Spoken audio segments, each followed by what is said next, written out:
వివాదాలను పక్కన పెట్టి ఇంజాపూర్ నుంచి తొర్రూరుకు వెళ్లే దారిలో 80 ఫీట్ల నుంచి 90 ఫీట్ల రోడ్డు తీస్తామంటూ ఆర్ఎన్బి అధికారులు తమను వేధింపులకు గురి చేస్తున్నారంటూ రైతులు ఆందోళనకు దిగారు.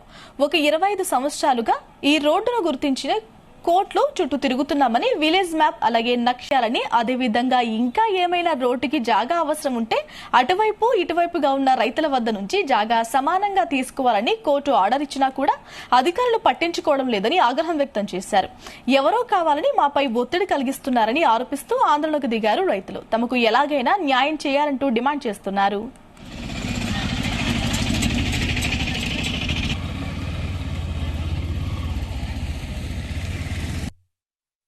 క్రితం ఆర్ఎన్బి వాళ్ళు వచ్చి మండల సర్వేయర్ వచ్చి ఇక్కడ నక్ష రోడ్డు తీయడం జరిగింది, ఫార్మేషన్ చేయడం కూడా జరిగింది, అక్కడ మట్టి కూడా పోయడం జరిగింది. మరి 4 రోజుల తర్వాత ఈ రోజు వచ్చి మళ్ళీ గోపాల్ రెడ్డి దాంట్లోకి వెళ్ళి ఎందుకు వేయాలో అవసరం వచ్చిందో అర్థం కావట్లేదు. మరి అక్కడ పైనుంచి ఎలాంటి ఒత్తిడి ఉందో ఏమో అర్థం కావట్లేదు.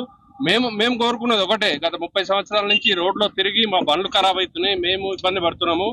విలేజ్ వాసిగా చెప్తున్నా, ఏదేమైతే నక్ష రోడ్డు తీసి నక్ష రోడ్డు ఫామ్ చేయాలని మేము కోరుకుంటున్నాం. యాక్చువల్ మేము చూసిన రోడ్డు ఇట్లా లేదు. మేము చిన్నప్పటి నుంచి చూసినాము, చాలా సార్లు ఇక్కడ ఉంది.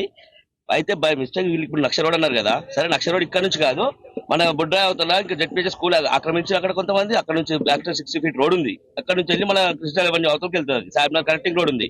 అవన్నీ బ్లాక్ చేసేసి ఇక్కడ ఇప్పుడు నక్ష రోడ్ అని చెప్పారు. ఈ నక్ష రోడ్ ఇక్కడ కాదు ఉన్నది, ఇక్కడ నుంచి ఫామ్ చేసుకుంటే ఫామ్ చేసి ఇప్పుడు మళ్ళీ డిస్ట్రాయ్ చేసి ఇక్కడ కొత్త రోడ్ చేసి ఇక్కడ వేసారు. వాళ్ళు చేసిన దాంట్లో కూడా తప్పే. ఆర్ఎన్బి వారు ఇలాంటి యాక్షన్ కూడా తీసుకోండి రోడ్ డిస్ట్రాయ్ చేసినందుకు. మాకేమో వితౌట్ నోటీస్, ప్రాపర్ నోటీస్ లేదు, ఎలాంటిది లేకుండా మొత్తం ల్యాండ్ ఎంక్రోచ్ చేశారు. ఈవెన్ ఏది కూడా చెట్లు కొట్టేశారు, అన్ని చేశారు. ఎన్నిసార్లు మేము లాస్ట్ ఇయర్ కంప్లైంట్ చేశాము, ఈవెన్ ఎవరు పట్టించుకోలేదు. ఇప్పుడు ప్రభుత్వం కూడా పట్టించుకోలేదు. ఆ ఎమ్మెల్యే గారికి చాలా ఫైల్స్ ఇచ్చాము, అందరికి ఇచ్చాము, అధికార ప్రతినిధులు అందరికి ఇచ్చాము. అందరికి ఇచ్చినా కూడా ఎవరు పట్టించుకోలేదు మమ్మల్ని. మాజీ ఎమ్మెల్యే గారు, ఇప్పటి కాదు, మాజీ ఎమ్మెల్యే టైంలోనే ఎంక్రోచ్మెంట్ అయిపోయింది. సార్కి ఎన్నిసార్లు ఇచ్చినా కూడా రిప్రజెంటేషన్ పట్టించుకోలేదు. మా వాళ్ళే, మా ప్రభుత్వం వాళ్ళే, మా టీఆర్ఎస్ వాళ్ళే అని చెప్పేసి వదిలిపెట్టరు. ఇప్పుడు మేము అందరూ ఇప్పుడు మా ల్యాండ్ లోకి వచ్చినప్పుడు మేము సపోర్ట్ చేయాలా వద్దా? చేశాము. దానికి ఇప్పుడు మా మీద కేసులు పెడతా అంటే మేమెందుకు? మా ల్యాండ్ మొత్తం డిస్ట్రాయ్ చేస్తున్నాము, మేము ఆపాము. ఆపుతుంటే మమ్మల్ని పోలీస్ ప్రొటెక్షన్ పెట్టి మమ్మల్ని నూకేశారు ఆర్ఎన్బి వాళ్ళు కూడా. నాకు ఉంటుంది కదా, మా ల్యాండ్ మీద అపోజ్ చేసుకోవచ్చు కదా. మా కడీలు కూడా కొట్టారు, మా బాండీస్ ఇప్పుడు ఒక్కరిద్దరం కాదండి, ఇక్కడ ఉన్నది 13 మంది పాలలో ఉన్నాం మొత్తం అక్కడ ఉన్న